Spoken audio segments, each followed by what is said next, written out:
Tiai du kalu ore tungwan ti ditwa wi mon kalu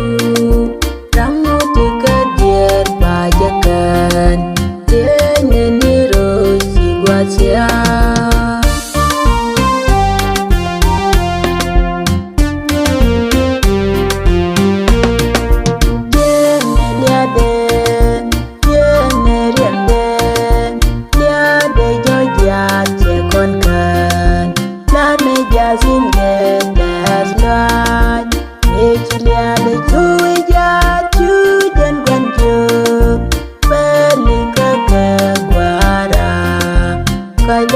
Jesus adoran Mechilia de tuja tujan guanjo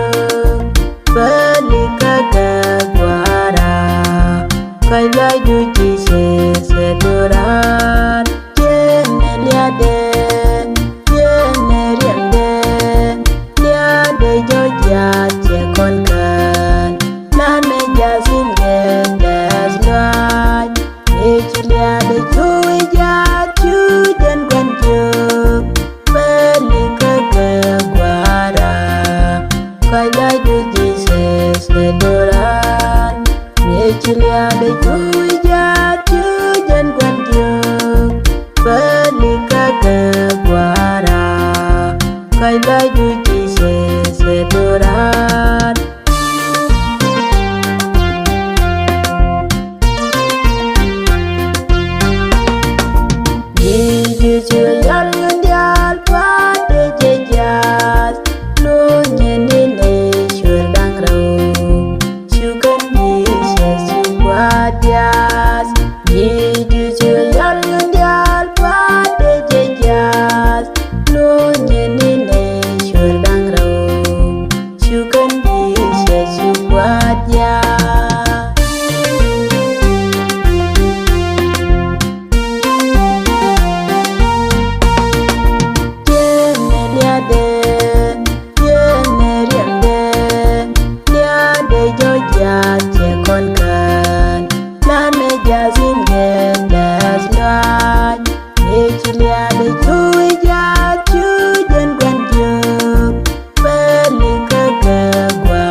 Jesus adoran Mechilia de tuja tujan guanjo Belika kaguara Kaya Jesus adoran Jenelia de Jenelia de Lia de joja cekonkan La meja singen das loan Mechilia de tuja tujan guanjo Belika kaguara Kaya Jesus adoran Mechilia de tuja tujan guanjo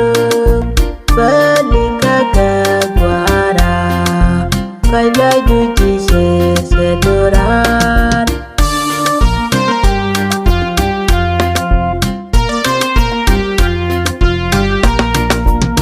Media jaro bakala repiten Kene mere Magdala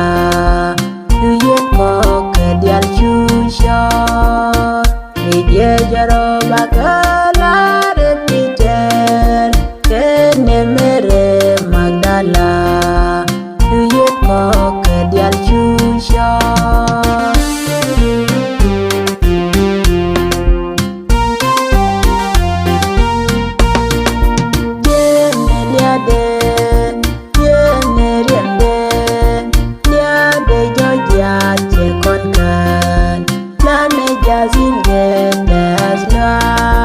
Mechilia de tuja tujan guanjo Belika kaguara Kaya Jesus adoran Mechilia de tuja tujan guanjo Belika kaguara Kaya Jesus adoran